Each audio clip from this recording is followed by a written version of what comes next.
తిరుగుతున్నాం, విద్యార్థులు తెస్తున్నాం, మంచిగా పాఠాలు చెప్పి ర్యాంకులు తెప్పిస్తున్నాం. విద్యార్థుల తల్లిదండ్రుల ప్రేమనెంతో వెందునము, పత్రికలలో టీవీలలో పొగుడుతుంటే చూసినము. ముసిముసి నవ్వులతోటి మేము కూడా మురిసినము.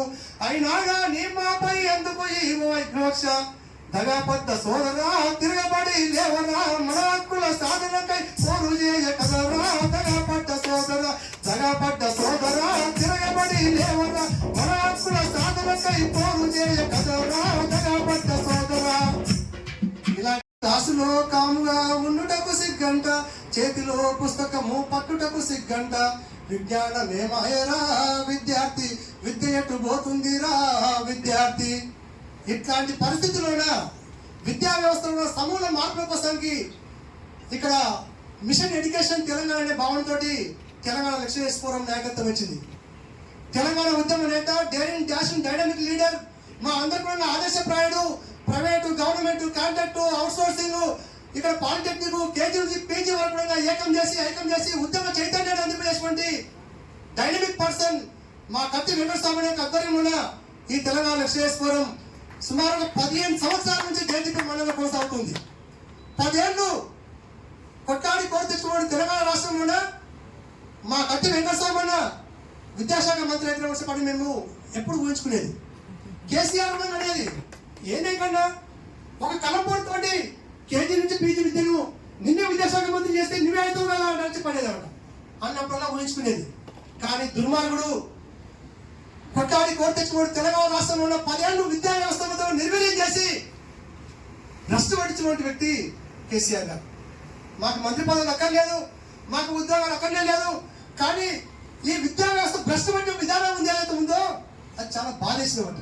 అందుకోసానికి ఆంధ్ర ప్రాంతంలో జగన్ ప్రభుత్వం యొక్క ఆధ్వర్యంలో ఆకునూరు మురళీసాగర్ గారి యొక్క విద్యా వ్యవస్థ సంస్కరణలు ఏ రకమైన ఏకత్వం ఇచ్చిందో పూరి గుడిసెల పేదెంటి బిడ్డలకు ఈ రోజు ఇంగ్లీష్ అనర్గంగా మాట్లాడే స్థాయికి చేయించడానికి గంట మీకే తగ్గుతుందని మేము సర్వం చెప్తున్నాం. ఈ రోజు మేము అందుకోసంకే విద్యా వ్యవస్థ మార్పు కావాలి, మార్పు తీసుకొస్తేనే ఏమన్నా చైతన్యం అవుతుంది, సమాజానికి మేము ఏమన్నా దిశానిర్దేశం అందించే నాయకత్వం వహిస్తామని భావనతో ఈ మిషన్ ఎడ్యుకేషన్ అనేది ఏర్పరచడం జరిగింది. ఎవరో వారు నాయకత్వం వహించాలి. మ్యాక్సిమం ప్రభుత్వ ఆర్గనైజేషన్స్ పరంగా కేసీఆర్ ప్రభుత్వం కూడా బతుకున్నాయి. వారు ఇచ్చే తాయినాలు కావచ్చు, వారు ఇచ్చే పదవులు కావచ్చు, హుజూర్ అంటే బతుకున్న సమయంలో ఒకే ఒక సంస్థ గల్లే తీసుకొని మేము ఉన్నాం మీకు అడ్డగాల్సి పడని ఇచ్చినటువంటి ఏకైక సంస్థ తెలంగాణ లెక్చరర్స్ ఫోరం అని చెప్పుకోవచ్చు. అప్పటి నుంచి కూడా ఇది ఇంకా లెక్చరర్స్ ఫోరం గురించి ఎక్కువ ఏం మోను.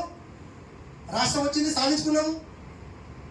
ప్రైవేటు కళాశాలలు బాగానే ఉండాలి, గవర్నమెంట్ కళాశాలలు బాగానే ఉండాలి, మేనేజ్మెంట్ బాగానే ఉండాలి, అధ్యాపకులు బాగానే ఉండాలని చెప్పినటువంటి ఏకైక సంస్థ తెలంగాణ లెక్చరర్స్ ఫోరం. అందరూ బాగుంటేనే మనం బాగుంటామని చెప్పని భావించినటువంటి సంస్థగా మేనేజ్మెంట్ టోటల్లీ కొలాప్స్ అయిపోతే మన జీతాలు ఎవరు ఇవ్వాలి? వాళ్ళు బాగుండాలి, వీళ్ళు బాగుండాలి, అందులో మనం ఉండాలని చెప్పని చెప్పినటువంటి సంస్థ అప్పటి నుంచి పూర్వపడంగా అదే ఎజెండాతో కొనసాగుతున్నాము. కావున దాన్ని దృష్టిలో పెట్టుకోవాల్సినగా మేము కోరుచున్నాం. ఇప్పటికీ 4 నెలలు అయితే సాధించలేక నేను 6 సంవత్సరాల నుంచి ఈ గెస్ట్ వ్యవస్థలో పాల్గొంటున్నాము. కాంట్రాక్ట్ వ్యవస్థలో పనిచేసి తెలంగాణ ఉద్యమం కోసానికి వదులుకున్నాం.